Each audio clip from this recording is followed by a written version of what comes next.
हमेशा वैल्यूबल बनने का प्रयास कीजिए, अवेलेबल नहीं।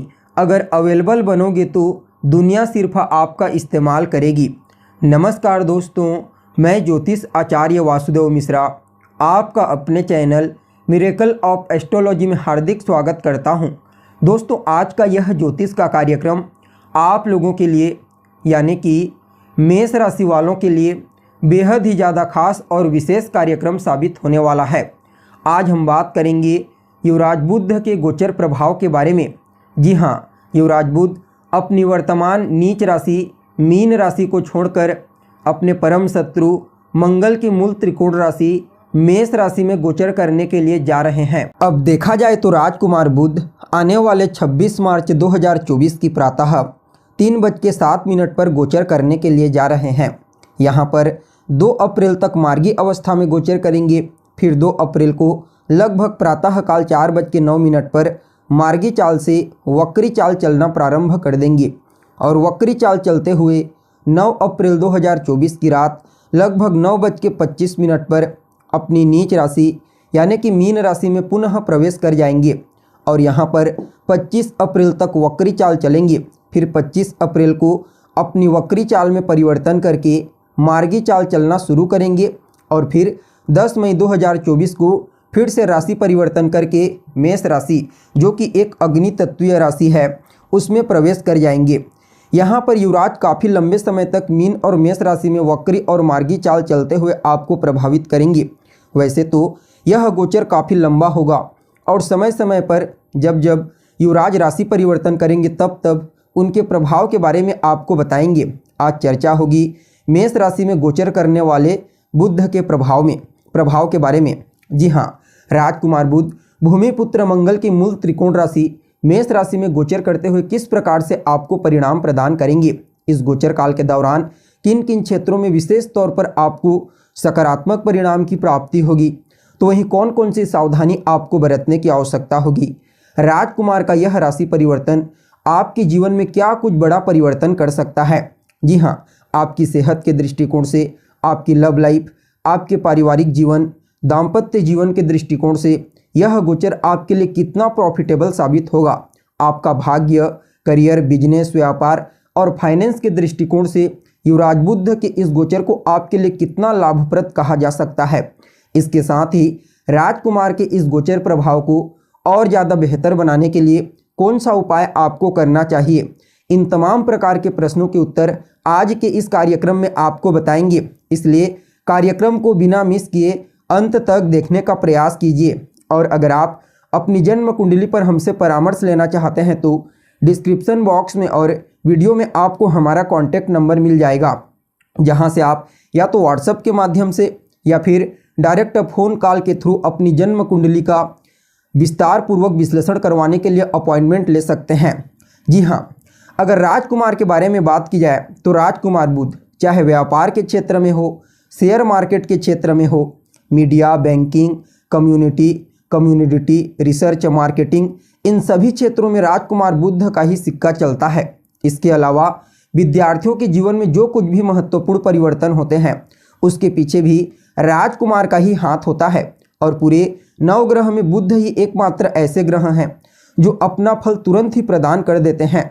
जी हाँ, जैसे ही राजकुमार किसी भी प्रकार का परिवर्तन करते हैं वैसे ही हमारे जीवन पर उनका सीधा प्रभाव पड़ता है।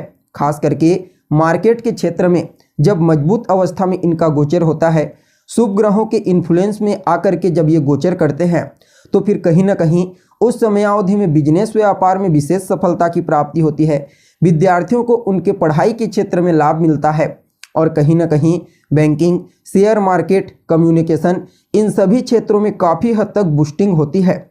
इसलिए इनके गोचर को समझना थोड़ा ज़्यादा ही जरूरी हो जाता है। जी हाँ, अब देखा जाए तो आपके लिए यानी कि मेष राशि के जातकों के लिए राजकुमार अभी वर्तमान समय में गोचर कुंडली में आपकी राशि से 12वें स्थान में गोचर कर रहे हैं, अपनी नीच राशि में गोचर कर रहे हैं और आने वाले 26 तारीख को अपनी नीच राशि से निकल करके आपकी राशि के ऊपर ही गोचर करना प्रारंभ कर देंगे।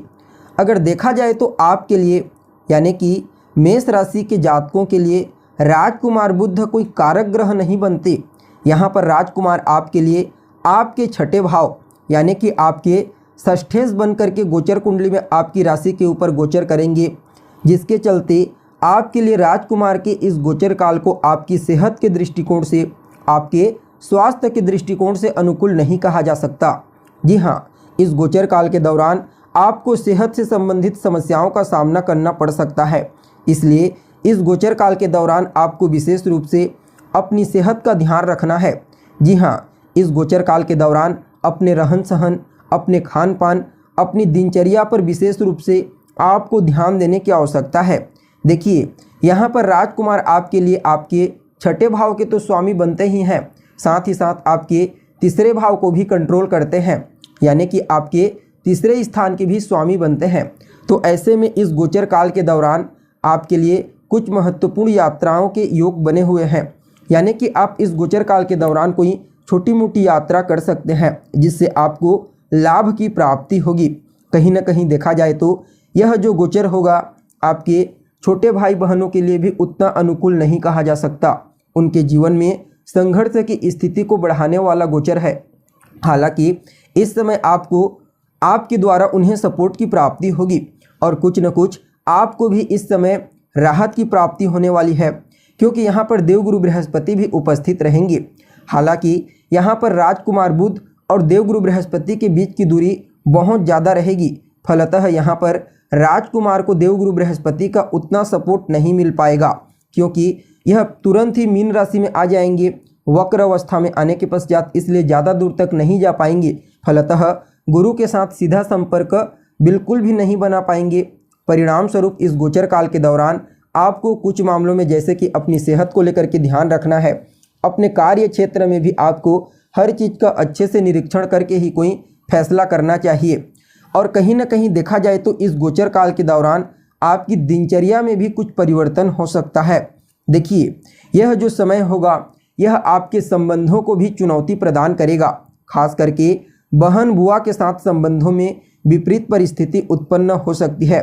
उनके साथ रिश्तों में आपको कमजोरी महसूस हो सकती है, क्योंकि जहाँ तक उनका सपोर्ट आपको मिलना चाहिए वह सपोर्ट बिल्कुल भी नहीं मिल पाएगा, जिसकी वजह से उनके प्रति एक निरस्तता की भावना आपके अंदर देखने को मिलेगी।